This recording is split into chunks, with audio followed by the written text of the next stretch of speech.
నృత్య ప్రదర్శనలు చేసేవాళ్ళు ఉన్న వాటిలో సర్దుకుని ఆ పాత్ర ప్రధాన పాత్ర వచ్చేటప్పుడు అక్కడ గుగ్గిలం వేసేటప్పుడు ఆ మంట వచ్చేది పైకి. ఆ వెలుగులోనే పాత్రలు చూసేవారు తప్ప అంత కష్టపడి వారు ఈ నాట్యాన్ని బ్రతికించారు. సాత్వికాభినయంలో కూచిపూడి వారిని మించిన వాళ్ళు ఎవరు లేరండి. సాత్వికాభినయం అంటే ఏం లేదు, మనకి లేని దాన్ని తెచ్చిపెట్టుకోవడం.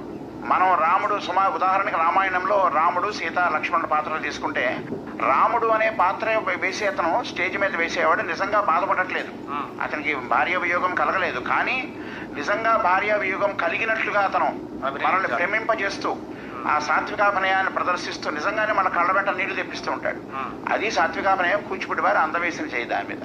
ఇప్పుడున్న పిల్లలకి ఇప్పుడు నవరసాలు అంటాం కదండి. ఇప్పుడు చాలా మంది ఇప్పుడు సోషల్ మీడియా వచ్చేసిన తర్వాత కూడా అందరికి నవరసాలు తెలుసా తెలియదా ఇలాంటి వ్యవహారాలన్నీ మాట్లాడుతూ ఉంటారు. పర్టికులర్గా కూచిపూడి నృత్యంలో, సాంప్రదాయ నృత్యాల్లో నవరసాలు అవసరం ఎంత ఉంది? నవరసాలను ఏ విధంగా నేర్చుకోవాలి? నవరసములు అసలు రసము లేనిదే ఆ యొక్క ప్రదర్శన పండదండి. అంటే ఏ విధంగా అంటే శృంగార హాస్య కరుణ రౌద్ర వీర భయానక బీభత్సాద్భుత శాంతస్య నవనాట్య రసాస్మృత అని శ్లోకం మనకి. అంటే వీరికి స్థాయి భావాలు కూడా తెలిసిపోవచ్చు. అసలు నవరసాలే తెలియదు. రసాల్లో స్థాయి భావం ఏమిటి? ఇప్పుడు కరుణ అనగానే శాంతము, రౌద్రం అనగానే కోపం, ఇలా స్థాయి భావాలకు చాలా మందికి తెలియదు.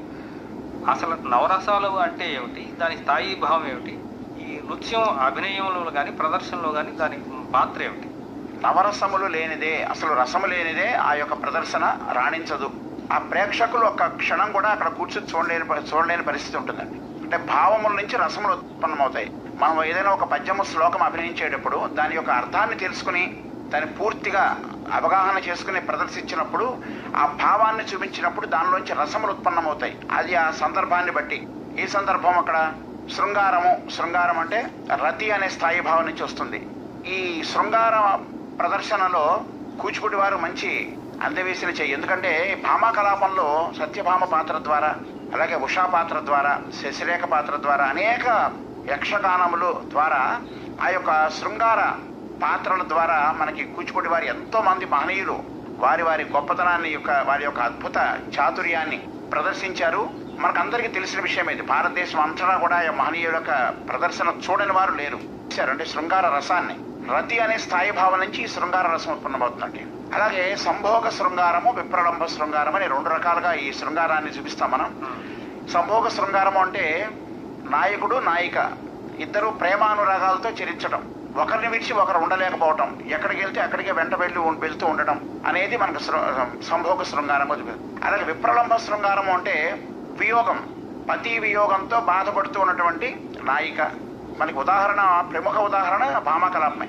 సత్యభామ విప్రలంబ శృంగారం, సత్యభామ పాత్ర అంతా కూడా కృష్ణుడు ఆవిడ నుంచి వదిలి వెళ్ళిపోయిన దగ్గర నుంచి కూడా ఆవిడ పోషించిందంతా విప్రలంబ శృంగారమే. విప్రలంబ శృంగారం కాళిదాసు గారు అయితే బాగా చెప్పారు. అభిజ్ఞాన శాకుంతలంలో అద్భుతంగా దుష్యంతుడు ఏ విధంగా అయితే వదిలేసి వెళ్ళిపోయాడో శకుంతలని, ఆవిడ బాధపడుతూ, అదంతా మనకి తెలిసిన కదే. ఇక్కడ మనం భామా కలాపంలో ఇప్పుడు సత్యభామ పాత్ర ద్వారా విప్రలంబ శృంగాన్ని అత్యద్భుతంగా చూపించారు సిద్ధేంద్ర యోగులు. ఆయన యొక్క అసలు కవితా చాతుర్యము ఎంత అద్భుతంగా ఉంటుందంటే ఈనాటికి 100 సంవత్సరాలైనా కూడా నేటికి నిత్య నూతనంగా మనం చూస్తున్నామంటే దానికి ప్రధాన కారణం ఏంటంటే ఆయన యొక్క రచన ప్రతిభ. శివరామకృష్ణ గారు, మీరు ఇప్పుడు ఈ వృత్తిలో ఉండి, నాట్య వృత్తిలో ఉండి, ఆంధ్రప్రదేశ్ ఉగాది పురస్కారం కానీ, ఢిల్లీ వారు ఇచ్చిన ఆదిలీలా ఫౌండేషన్ వారు ఇచ్చిన ఉగాది పురస్కారం కానీ, ఇంకా మీకు ఇచ్చిన ఇతర సంస్థల వాళ్ళు ఇచ్చిన బిరుదులు కానీ, ఇవన్నీ ఓకే. ఇప్పుడున్న పోటీ ప్రపంచంలో ఈ సాంప్రదాయ నృత్యాన్ని మా పూర్వీకులు దీన్ని కాపాడుతున్నాం అనేది ఒక ఎత్తు.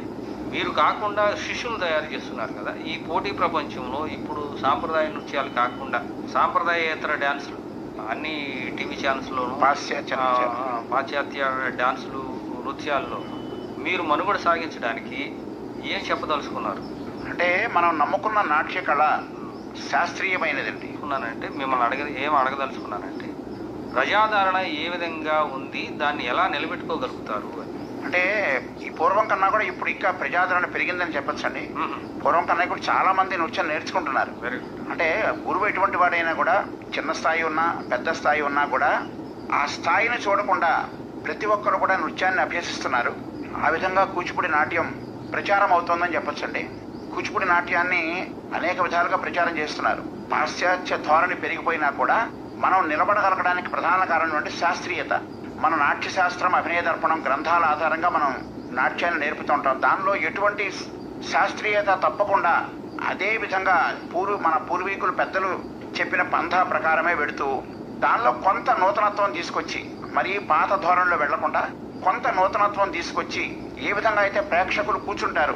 ఒక ప్రదర్శన మేము 3-4 గంటలు ప్రదర్శన చేస్తే కదలకుండా కూర్చోబెట్టాలంటే మనం ఏం చేయాలి, ఏ విధంగా కొత్తదనాన్ని తీసుకురావాలి, కొత్త వైవిధ్యాన్ని చూపించాలి, ఆధునికత జోడించాలి, ఇవన్నీ ఆలోచించి మనం మంచి సెలెక్టెడ్ ఐటమ్స్ తీసుకుని చేస్తే ప్రేక్షకుల ఆదరణ ఎప్పుడైనా ఉంటుందని పాశ్చాత్య నృత్యాలకి కన్నా ధీటుగా మించి మనకి ప్రేక్షకులు చూస్తున్నారు ఇవాళ. కూచిపూడి నృత్యంలో కానీ సాంప్రదాయ నృత్యంలో కానీ ప్రదర్శించే సమయంలోనేమో ఆడపిల్లలు కనిపిస్తారు, తర్వాత నేర్చుకునే సమయంలోనేమో ఆడపిల్లలే కనిపిస్తారు.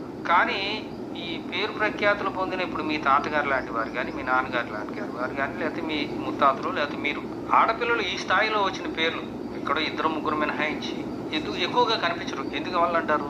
ఆడపిల్లలకండి. ఆడపిల్లలు అనేటప్పటికీ ఇక్కడ ఒక పెద్ద సమస్య ఏంటంటే, ఆడపిల్లలకి పెళ్లి చేసి పంపించేస్తాం, అది కొంతవరకే అన్నట్టుగా. వీరికి ఏదో 10వ తరగతి వరకు, లేకపోతే ఇంటర్, డిగ్రీ బాగా ఇంట్రెస్ట్ ఉంటే ఇంకొక పీజీ వరకు నేర్చుకుని తర్వాత అమ్మాయి పెళ్లి చేసుకు వెళ్ళిపోతుంది కదా అని ఒక తప్పుడు ఈ ఆలోచన ఉందండి. ఈ ఆలోచన మారనంత వరకు ఇది కొనసాగుతూనే ఉంటుంది. మగవారి పేర్లు మాత్రమే ఎందుకు వినపడుతున్నాయంటే వారు ఈ వృత్తి మీదే ఆధారపడి, వారికి పెళ్ళైనా ఏమైనా కూడా వాళ్ళు వృత్తి కంటిన్యూ అవుతూ ఉంటుంది. కానీ ఆడపిల్ల అనేటప్పటికి అత్తవారింటి వెళ్ళేటప్పటికి ఇష్టం ఉండొచ్చు, ఇష్టం ఉండకపోవచ్చు. ఇష్టం ఉన్న భర్త అయితే కంటిన్యూ చేస్తారు, లేని వారైతే అక్కడితో ఆపేసి వారు మరుగున పడిపోతూ ఉంటారు. ఎంత అద్భుతమైన కళాకారుడు అయినా కూడా ఒకసారి పెళ్ళైన తర్వాత ఇక అక్కడ ఉండే సమస్యలతో అనేక రకాల సమస్యలు ఉంటాయి, దానివల్ల మరుగున పడిపోతున్నారని నేను అనుకుంటున్నాను. సంతోషం సార్, మీరు చాలా విషయాలు చెప్పారు. చివరిగా ఈ సాంప్రదాయ నృత్యాలు ఇప్పుడున్న పోటీ ప్రపంచంలో మనుగడ సాగించాలి అంటే విద్యార్థులు లేదా మిగతా వారు ఆసక్తి చూపి దాన్ని ముందుకు తీసుకువెళ్ళాలంటే మీరు ఇచ్చే సలహా? అందరూ నాట్యం నేర్చుకోవాలండి, కానీ మంచి గురువుని ఎంచుకొని నేర్చుకోవాలి. చక్కని గురువు అంటే అనుభవం పొందిన గురువు, శాస్త్రం తెలిసిన గురువు దగ్గర మాత్రమే నృత్యం నేర్చుకుంటే వాళ్ళ జీవితం వాళ్ళు నేర్చుకున్నందుకు ఫలితం ఉంటుందండి. అంటే అకాడమిక్లో భాగంగా ప్రభుత్వాలు ఎలాంటి చర్యలు తీసుకుంటే దీన్ని మరింత ముందుకు తీసుకెళ్ళవచ్చు అంటారు? ప్రభుత్వాలు వస్తున్నాయి, వెళ్తున్నాయండి, కానీ దీని మీద పట్టుబట్టి దీని మీద ఒక మన తెలుగు పుస్తకంలో కానీ దేనిలో కానీ ఒక అంశం కూచిపూడి నాట్యము, దానికి సంబంధించిన మహనీయులు ఎవరు, ఏ విధంగా దీన్ని కాపాడుతూ వచ్చారు తరతరాలు కానీ పాఠ్యాంశాల్లో ప్రవేశపెడితేనే ఈ ప్రచారం ఎక్కువ జరుగుతుందండి. అలాగే ప్రతి స్కూల్లో కూడా గవర్నమెంట్ స్కూల్స్లో నాట్యాచార్యుల్ని ప్రవేశపెట్టడం వల్ల, ఇది గవర్నమెంట్ స్కూల్స్లో మా టీచర్ ఉండడం వల్ల దీనికి డెవలప్మెంట్ జరుగుతుంది, బహుళ ప్రచారం జరుగుతుంది. చాలా సంతోషం సార్, మీరు కూచిపూడి నృత్యంలో అపార అనుభవం కలిగి ఎంతోమంది శిష్యులను తయారు చేస్తూ ఇది ప్రదర్శనకే కాదు సమాజానికి కూడా ఉపయోగపడుతుంది, మంచి సందేశాన్ని ఇస్తూ విద్యార్థులు నృత్యంలో కూడా భవిష్యత్తును వెతుక్కోవచ్చు. అలాగే ప్రభుత్వాలు కూడా కనీసం జిల్లా స్థాయిలోనూ మండల స్థాయిలోనూ స్కూల్లో ఒక నాట్యాచార్యునైనా ఏర్పాటు చేస్తే కూచిపూడి నాట్యానికి మరింత మనుగడ ఇచ్చిన వారు అవుతామని మంచి సలహాలు ఇచ్చారు. నమస్కారం సార్. నమస్తే అండి.